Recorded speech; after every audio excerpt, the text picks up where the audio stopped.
Bulatkan tekad kuatkan hati, negeri ini memanggilmu kawan.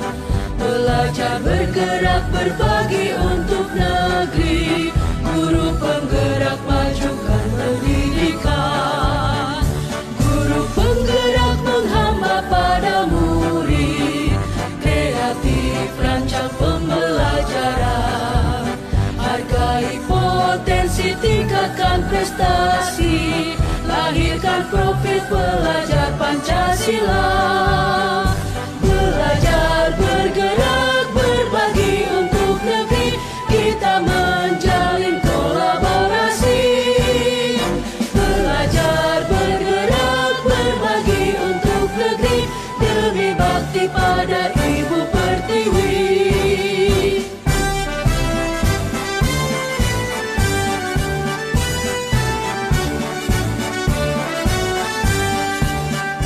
Bulatkan tekad kuatkan hati, negeri ini memanggilmu kawan. Belajar bergerak berbagi untuk negeri, guru penggerak majukan pendidikan. Guru penggerak menghamba pada murid, kreatif rancang pembelajaran. Hargai potensi, tingkatkan prestasi. Bismillahirrahmanirrahim. Assalamualaikum warahmatullahi wabarakatuh. Waalaikumsalam warahmatullahi wabarakatuh. Hamdan syukurillah amma ba'du. Bapak kepala sekolah yang saya hormati dan seluruh rekan-rekan kegiatan diseminasi budaya positif di lingkungan sekolah. Perkenalkan, nama saya Putri Listiana. Susunan kegiatan hari ini. Yang pertama itu adalah pembukaan, kemudian yang kedua sambutan dari Bapak kepala sekolah, kemudian yang ketiga materi, kemudian sesi diskusi dan tanya jawab, kemudian yang terakhir tentang basmalah bersama-sama. Bismillahirrahmanirrahim. Langsung saja kita menginjak ke acara yang kedua, yaitu sambutan dari Bapak kepala sekolah. Kepada beliau kami haturkan. Alhamdulillah pada hari ini kita berkumpul dalam keadaan sehat. Di sini ada sebuah diseminasi budaya positif di lingkungan sekolah, di mana yang akan memberi materi yaitu CGP, calon guru penggerak angkatan 10 dari SD Negeri 1 Cigalontang, atas nama Ibu Fitriani. Kepadanya maka diaturanan waktu dan tempat sebebas-bebasnya. Oke, baik, terima kasih ya untuk moderator kita ya. Mohon kembali lagi saya sampaikan tadi ya, ada sedikit info mungkin karena belum terlalu kenal dengan saya karena saya merupakan orang baru mungkin ya. Perkenalkan, nama saya Fitri Listiani. Kebetulan saat ini saya menjadi calon guru penggerak angkatan 10. Izinkan saya untuk menyampaikan diseminasi budaya positif di lingkungan sekolah. Mohon maaf Ibu dan Bapak guru, saya di sini bukan untuk menggurui atau istilahnya apa ya, mungkin Ibu dan Bapak guru itu sudah lebih tahu banyak dibandingkan dengan saya. Ini hanya menyampaikan apa yang saya dapatkan sebagai wahana untuk berbagi pengalaman ya. Oke, kita memasuki materi mengenai budaya positif. Di sini untuk mewujudkan budaya positif di sekolah, kita harus mengetahui dulu yang namanya pengertian dari budaya positif, kemudian bagaimana cara untuk mewujudkan dari budaya positif itu tersebut.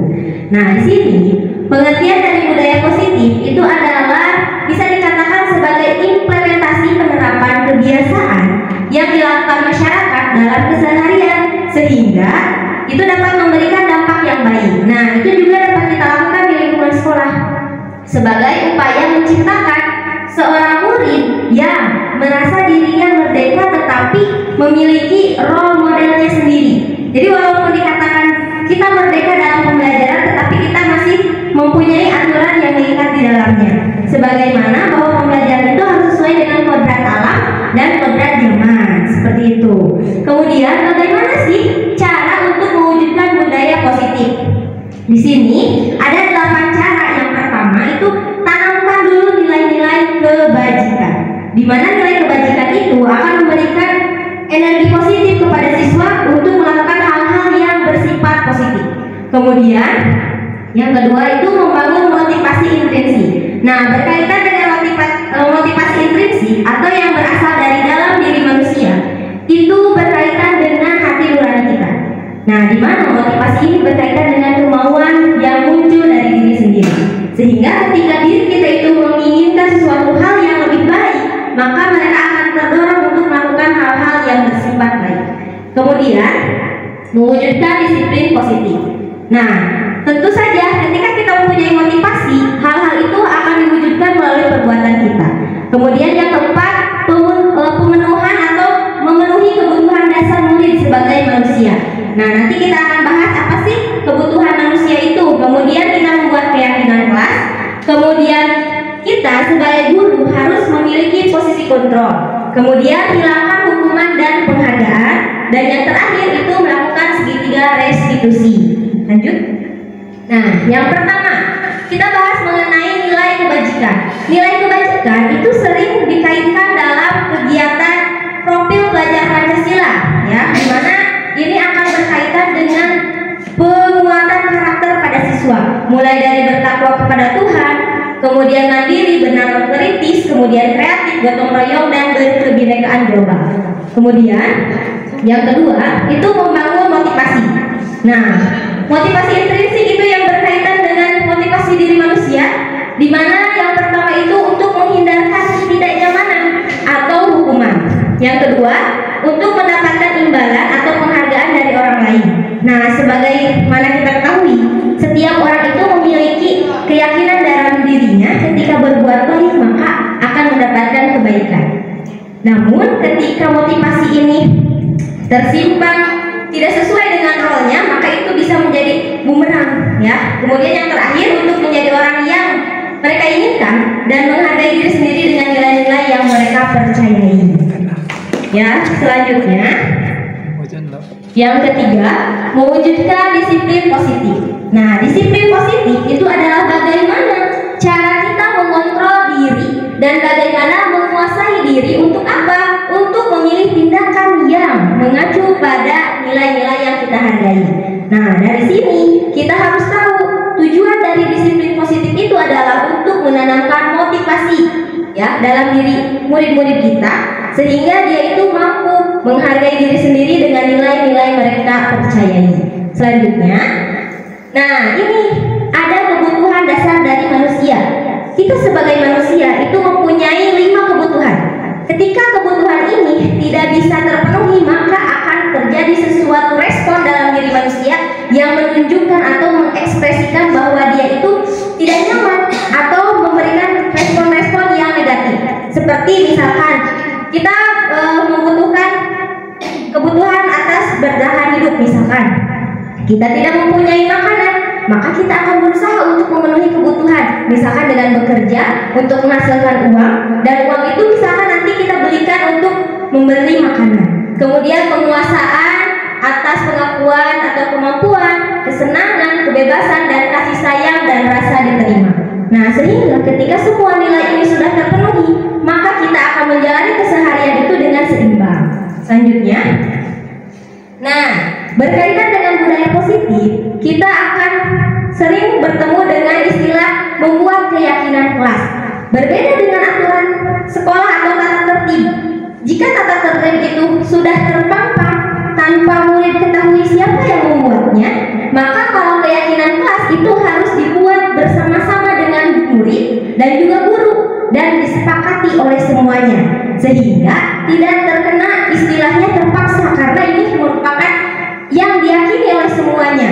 Nah, di sini keyakinan kelas itu bersifat lebih abstrak daripada peraturan yang lebih rinci dan konkret. Keyakinan kelas berupa pernyataan yang universal, kemudian pernyataan keyakinan kelas senantiasa dibuat dalam bentuk positif. Keyakinan kelas hendaknya tidak terlalu banyak sehingga lebih mudah diingat. Kalau misalkan kita melihat peraturan yang panjang, pas dilihat males bacanya, biasanya seperti itu kalau anak-anak. Kemudian harus dibuat atau diterapkan di lingkungan tersebut. Karena apa? Karena tadi yang menyepakatinya adalah ya, sehingga berlakunya di lingkungan tersebut. Kemudian bersedia meninjau kembali keyakinan kelas dari waktu ke waktu. Selanjutnya, contoh. Nah, di sini ada beberapa contoh, tetapi ibu dan bapak bisa mengembangkan lagi sesuai dengan kebutuhan di kelasnya masing-masing. Ya, misalkan kami meyakini bahwa sangat penting menghormati semua orang dan barang yang dimilikinya. Kita bisa mengembangkan, misalkan atau menambahkan hal-hal yang lain boleh. Itu disesuaikan dengan kebutuhannya masing-masing. Ya, selanjutnya di sini kita mempunyai kontrol untuk mengambil posisi. Nah, posisi-posisi ini dapat mempengaruhi pembentukan watak atau karakter siswa. Ya, dimana yang pertama kontrol seorang guru itu yang pertama bisa mengambil seorang penghukum, pembuat rasa bersalah sebagai teman, pemantau ataupun seorang manajer. Nah, selanjutnya yang pertama kita bahas mengenai penghukum. Seorang penghukum itu biasanya menggunakan hukuman fisik maupun verbal. Kalau fisik itu berkaitan dengan tubuh, kalau verbal biasanya kata-kata. Nah, di sini biasanya nada suara tinggi, bahasa tubuh, mata yang melotot. Misalkan ketika anak datang, kamu kenapa kesiangan? Terlihat dari wajahnya itu, bulu garam biasanya ya jatuhnya kalau seorang penghukum seperti itu, ibu galak sih, misalkan seperti itu. Kemudian yang kedua, itu kita bisa melihat contoh dari pembawaannya. Lanjut Pak. Nah, biasanya contoh kata-katanya seperti ini. Kamu terlambat lagi ya? Selalu saja salah, misalkan seperti itu. Tetapi dengan ekspresinya itu yang bagaimana lah seorang penghukum itu biasanya lebih menakutkan ya. Kalau kita lihat di sekolah, biasanya penghukum itu lebih ditakuti oleh anak. Nah, kemudian yang kedua itu tipe pembuat rasa bersalah. Kalau yang tadi langsung menghukum, menjudgment anak itu yang bersalah. Nah, kalau yang ini anak itu merasa dia itu bertanggung jawab sepenuhnya atas kesalahan yang dia lakukan, sehingga dia itu lebih membuat anak itu memang merasa benar-benar bersalah atas apa yang terjadi hari ini atau kejadian tersebut. Nah, di sini ada kata-katanya, contohnya seperti ini. Walaupun nadanya itu mungkin lebih halus daripada guru yang penghukum tadi. Lanjut Pak. Misalkan, ibu sangat kecewa sekali dengan kamu. Mungkin pembawaannya lebih lembut daripada yang tadi. Kamu kesiangan misalkan. Ya seperti itu. Tapi yang ini lebih kena ke hati. Oh iya, ternyata saya misalkan. Nah, itu judgementnya nanti membuat anak itu kalau dalam film itu ada sarkasme, ya merasa bersalah. Nah, nanti kalau misalkan keterlarutan rasa bersalahnya itu bisa berdampak juga negatif terhadap diri anak. Nah, selanjutnya ada tipe sebagai teman. Nah, kalau tipe sebagai teman ini biasanya lebih aman ketika kita membawa dunia pendidikan itu, membawa anak sebagai teman, mungkin kita bisa lebih dekat. Tetapi harus hati-hati. Jangan sampai seorang guru ketika berlaku sebagai seorang teman, kita malah jadi kehilangan jati diri kita. Nah, di sini kita harus mempunyai kontrol juga, bahwa walaupun kita mempunyai rasa nyaman sebagai teman, tetapi kita juga harus mempunyai kontrol atas murid-murid kita. Nah, di sini biasanya pada posisi ini tidak akan menyakiti murid, namun akan tetap berupaya mengontrol murid melalui ya sesuai dengan apa yang menjadi role-nya. Nah, kemudian ada hal negatifnya dari posisi teman adalah bila suatu saat guru tersebut tidak membantu, maka murid akan kecewa. Biasanya kan kalau kita sama bestie, kemudian bestinya tidak bisa membantu, biasanya kita mudah memberikan ekspresi nggak suka. Bisa saja nanti gurunya yang di Bawedan pemisul orang Sunda, ya. Jadi mereka itu akan mudah menunjukkan ekspresi mereka terhadap guru. Kemudian selanjutnya, contoh kalimatnya, Adi, ayolah, bagaimana sih kamu? Kemarin kamu sudah janji ke bapak bukan? Kenapa terlambat lagi? Nah, itu kan pembawaannya memang lebih santai, lebih nyaman ke anak. Namun ini juga harus penuh pertimbangan. Selanjutnya ada tipe pemantau. Nah, kalau yang memantau ini berarti kita mengawasi. Tetapi ketika kita mengawasi, ya kita juga memiliki tanggung jawab atas apa yang kita awasi, baik itu tindakannya atau misalkan perbuatannya dan apa yang dihasilkan dari perbuatan mereka, sehingga tetap ada tanggung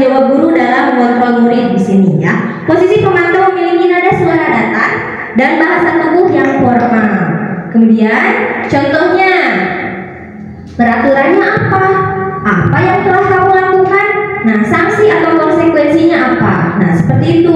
Jadi dia agak lebih formal daripada pembawaan seorang teman. Lanjut, Pak. Nah, kemudian ada tipe manajer. Tipe manajer itu biasanya guru berbuat sesuatu bersama dengan murid, mempersilahkan murid mempertanggungjawabkan perilakunya, mendukung murid agar dapat menemukan solusi atas permasalahannya. Nah, kalau ini dia itu tidak menjudgment, tidak membuat batasan yang lebih dekat dengan anak, tetapi dia lebih ke posisi menengahi ataupun memanage. Ya, baik itu tidak langsung dilihat dulu bagaimana nih, ya, apa yang terjadi, apa yang melatar belakanginya, dan bagaimana kontrol atau solusi yang harus dimunculkan untuk masalah yang sedang ada. Selanjutnya, nah contohnya apa yang kita yakini. Jadi kita lihat dulu, tinjau dulu ke keyakinan kelas yang sudah dibuat. Kalau seorang manajer itu lihat dulu, kumaha ini, apakah sudah sesuai dengan keyakinan kelas kita? Coba diingat-ingat kembali. Jadi ada kesempatan anak itu mengingat, oh iya ternyata yang saya lakukan itu tidak sesuai. Jadi anak mulai melihat dulu. Nah, karena apa? Karena tugas seorang manajer itu bukan untuk mengatur perilaku seseorang, tapi kita membimbing murid untuk dapat mengatur dirinya. Seseorang manajer bukan seorang yang memisahkan murid dari kelompoknya, tetapi mengembalikan murid tersebut ke kelompoknya dengan lebih baik dan lebih kuat. Jadi biasanya kalau seorang manajer itu memberikan rasa yang lebih netral. Beda kalau penghukum. Kalau kita memberikan hukuman kepada anak, biasanya anak akan ada rasa malu ketika habis dihukum. Kamu kesiangan, berdiri di depan kelas kan teman-temannya lihat. Ya, nah itu kalau misalkan anaknya menerima dengan sadar, mungkin itu menjadi sebuah teguran bagi dia, kemudian dia sadar. Tetapi kalau tidak, ya nanti ada nilai yang membuat diri dia itu tidak menerima, dan mungkin ada satu hal yang dia ekspresikan lagi, misalkan dia jadi seorang saudara malah jadi ngajakin gitu kan, ya lah dihukum dan dapur nanti hukum, misalkan seperti itu. Nah, di sini setiap kontrol yang kita ambil perannya itu memiliki posisinya, itu ada yang negatif, positif, dan kontrol diri. Dimana ada penghukum, ya dia itu kenapa lebih ke negatif, karena tadi mungkin hal yang bersifat itu lebih ke arah membuat anak itu kalau misalkan tadi dia tidak merasa nyaman, mungkin dia akan merasa malu atau tidak enak. Kemudian membuat rasa bersalah, ya. Kemudian ke paling kanan itu kita melihat teman, pemantau, dan manajer. Biasanya itu akan lebih membuat anak merasakan penghargaan atau misalkan diberi kesempatan untuk mengkonfirmasi terlebih dahulu apa yang menjadi dasar mereka melakukan hal-hal yang tidak diinginkan. Nah, selanjutnya, nah bagaimana kegiatan yang tadi kita lakukan? Apakah itu harus selalu ada hukuman dan juga penghargaan? Nah, terkadang kita selalu mengesampingkan, oh anak itu biar baik harus dihukum, biar dia semangat harus dikasih hadiah. Nah, ternyata itu tidak selamanya harus seperti itu. Kenapa? Karena ya efek dari penghargaan itu berlaku hanya untuk jangka pendek. Jadi anak itu memiliki motivasi dirinya untuk dapat juara karena untuk juara. Jadi mereka menghalalkan segala cara, ya.